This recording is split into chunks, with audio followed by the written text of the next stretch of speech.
Muy buenas tardes. En el día de hoy hablaremos de la historia de la literatura española, un documento de José Manuel Belecua, en el que abordaremos la historia de toda la literatura española hasta el día de hoy. Y en el día de hoy me acompañan mis compañeras Key Acevedo, Yeneris Ortega y mi persona quien les habla, Abraham Barrios. Bueno, la lengua española es perteneciente a ese conjunto de lenguas románicas y esta tiene su origen en el latín vulgar, aunque quedan algún resto de palabras prerromanas y el dialecto ibérico de la lengua vasca. Ahora bien, si es poco lo que se conoce de la lengua prerromana y aún quedan algunas palabras de este como páramo, losa, balsa, vega, etcétera, entonces también es muy poco los que se conoce de las manifestaciones literarias de los primitivos pobladores de España.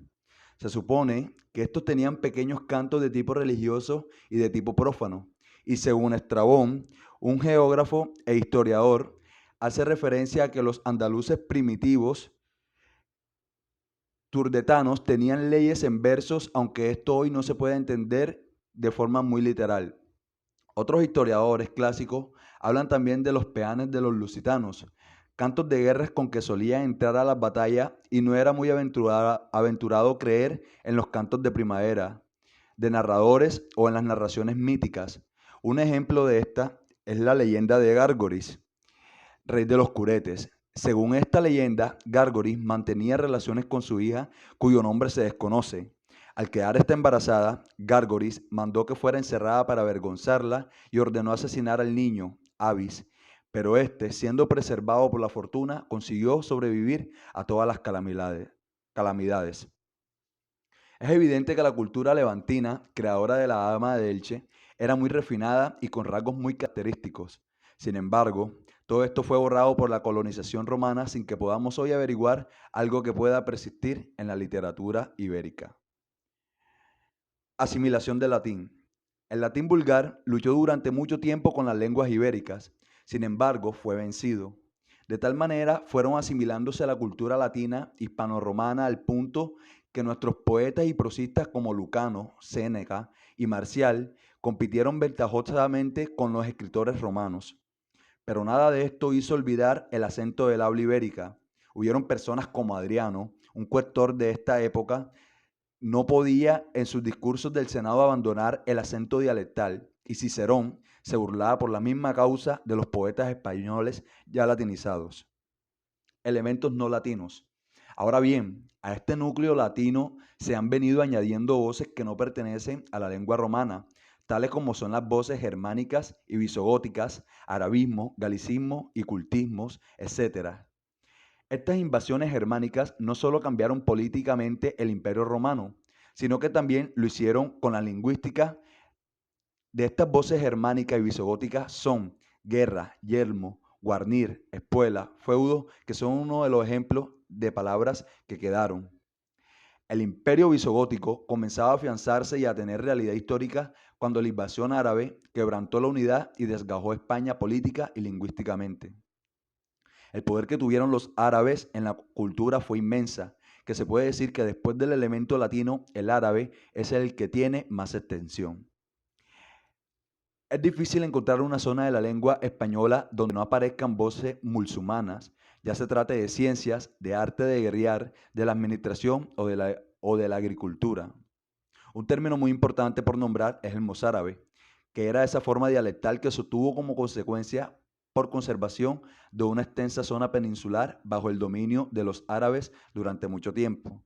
Los españoles no pudieron huir de los invasores y aunque siguieron manteniendo su lengua latina, sus costumbres y su religión, poco a poco fueron asimilándose a la cultura del invasor. Las primeras manifestaciones preliterarias. Los españoles siguieron manteniendo con más o menos rigidez la lengua latina, pero sucedía muchas veces que los escribas vacilaban entre el latino y la voz popular. Y así se da el caso que en los documentos leoneses se encuentra al lado de las voces latinas Altarius y Carraria. También las vocales postónicas unas veces se escribían y otras no. Y lo mismo sucedía con las consonantes sonoras G, B, D o con las sordas sonorizadas O, I, P. Frente a los reinos de León y Aragón, el condado de Castilla dio una libertad extraordinaria a los cambios lingüísticos. Cuando León todavía vacilaba entre formas como carraira y carreira, Castilla escribía ya carrera. La antigüedad de los cantares de gestas castellanos hacia fines del siglo X es hoy admitida por todos los investigadores, aunque no nos hayan quedado restos, sino en pequeños resúmenes bastante posteriores o en prosificaciones.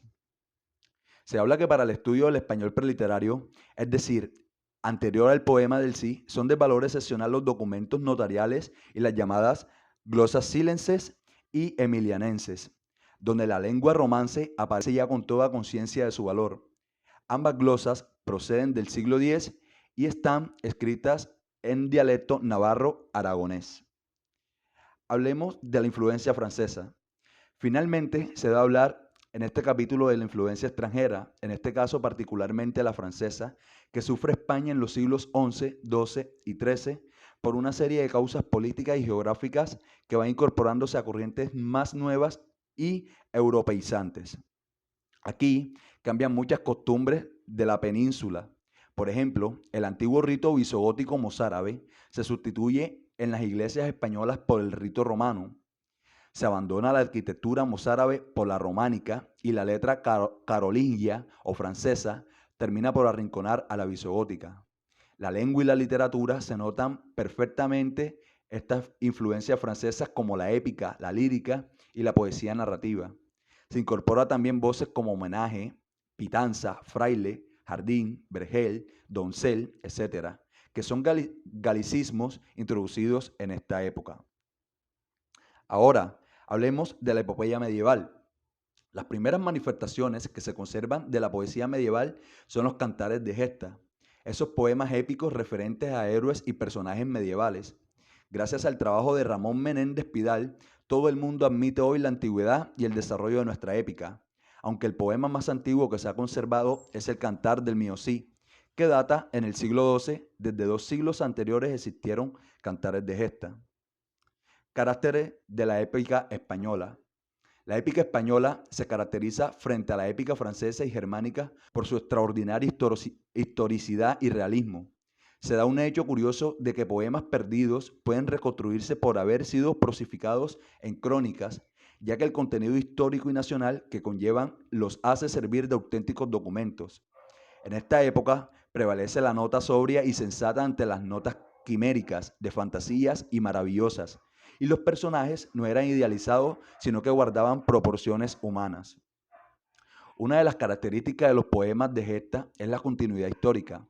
Estas se prosifican en las crónicas, se prolongan en el romancero, se insertan con plenitud en la Edad de Oro, llegando al romanticismo.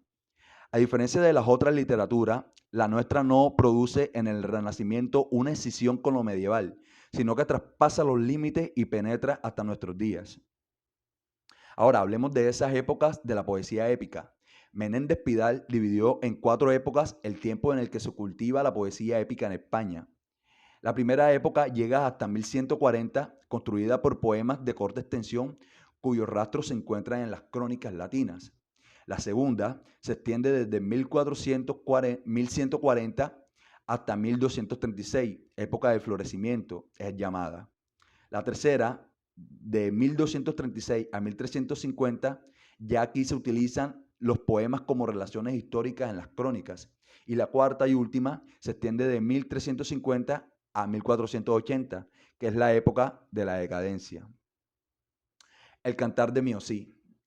Este es el único poema que se ha conservado por completo y se escribió alrededor de 1140 por un poeta de cerca de Medinaceli. En este poema se narran las hazañas del Cid campeador y está dividido en 3 cantares: Cantar del destierro, Cantar de las bodas y Cantar de la afrenta de Corpes. Caracteres y estilos de este poema. La técnica del poema es sobria, limpia y muy sugestiva. Este busca, según Menéndez Pidal, esa base inconmovible en sentimientos del valor humano perenne. El Cid es un personaje real, de tal consistencia humana que destaca frente a los idealizados héroes de las gestas francesas y germánicas. El estilo del poema ofrece una viveza de narración dramatizada. Unas veces los hechos se enuncian como pretéritos, pero inmediatamente el poeta salta a un estilo directo, vivo y objetivo. Otros cantares de gesta. Además del miosí, conocemos la existencia de otras épicas porque se ha conservado algún fragmento o porque aparecen prosificadas en las crónicas. Aquí se encuentra la dramática Leyenda de los Infantes de Lara, prosificada en la Crónica General y reconstruida por Menéndez Pidal, quien nos dice que los caracteres y la geografía de estas son profundamente históricas y realistas. Otras gestas que han podido estudiar y reconstruirse son las gestas perdidas de Sancho II y el cerco de Zamora. Se conserva 100 versos, 2 folios de un cantar de gesta del siglo XIII referente a Roncesvalles. Ahora, hablemos del mester de clerecía. Cuando la poesía épica alcanza su apogeo, surge a un lado una poesía más culta y refinada, propia de una memoria de unos caballeros estudiosos y clérigos que se conocen con el nombre de mester de clerecía. Este se diferenciaba de los cantares de gesta tanto por la forma y por su contenido. En cuanto a la forma, los poemas del mester de clerecía se escriben en cuartetas de versos alejandrinos monorrimos, que ellos llamaron cuadernavía. Y en cuanto a la temática, interesan más los temas de tipo erudito y europeo que los asuntos propiamente castellanos. Se narran vidas de santos, milagros de la Virgen, leyendas referentes a la antigüedad clásica, como la de Apolonio y hasta temas propios de la épica. Existen también diferencias que se refieren al lenguaje, ya que los poetas del mester de clerecía, generalmente clérigos de monasterios, no evitan numerosos latinismos y cultismos, como sucede en Berceo, unas veces debido a su educación eclesiástica y otras por influencia de la fuente latina en que se inspiran. Ahora, Gonzalo Berceo. Este es el primer poeta de nombre conocido en nuestras letras educado en el monasterio de San Milán, uno de los centros culturales más famosos de la Edad Media. Desde 1220 empieza a figurar como testigo notarial. A los 23 años era diácono y todavía vivía en 1246. Su obra es bastante extensa y se puede clasificar en grandes grupos: vidas de santos y las obras mariales o de devoción a la Virgen María. Cantares, caracteres y estilos. Berceo confiesa que sabe poco latín, aspira a dirigirse no a un círculo de minorías selectas, sino a todo el pueblo. Pero que él confiese que no sabe latín para escribirlo no se puede entender en un sentido muy literal, ya que sus obras tienen siempre una fuente latina bien conocida. Y esta es otra de las características de su obra. Berceo recrea poéticamente en romance temas dados en latín. Toda su obra gira siempre alrededor de un tema sacro y él considera como juglar de la Virgen, según dice repetidas veces. Su intención fue la de popularizar una serie de leyendas que circulaban solo entre los monjes del monasterio y en códices latinos. Los milagros de Nuestra Señora. La obra más importante de Berceo es la colección de los 25 milagros de la Virgen María.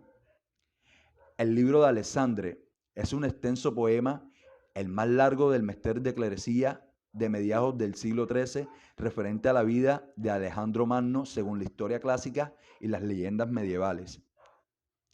El libro de Apolonio es también de mediados del siglo XIII y, como el anterior, tiene por fuente una de las tantas narraciones medievales, probablemente la gesta Apollini Regis Tiri. Se refiere a las aventuras de Apolonio, rey de Tiro, y de su hija Tarsiana. Y por último, el poema de Fernán González es el ejemplo más perfecto de la influencia de los cantares de gesta en la escuela erudita del mester de clerecía, compuesto después que el libro de Alessandre, al cual imita en algunos fragmentos. Narra la gesta del conde Fernán González, que hizo independiente el condado de Castilla, siguiendo para esto un cantar perdido.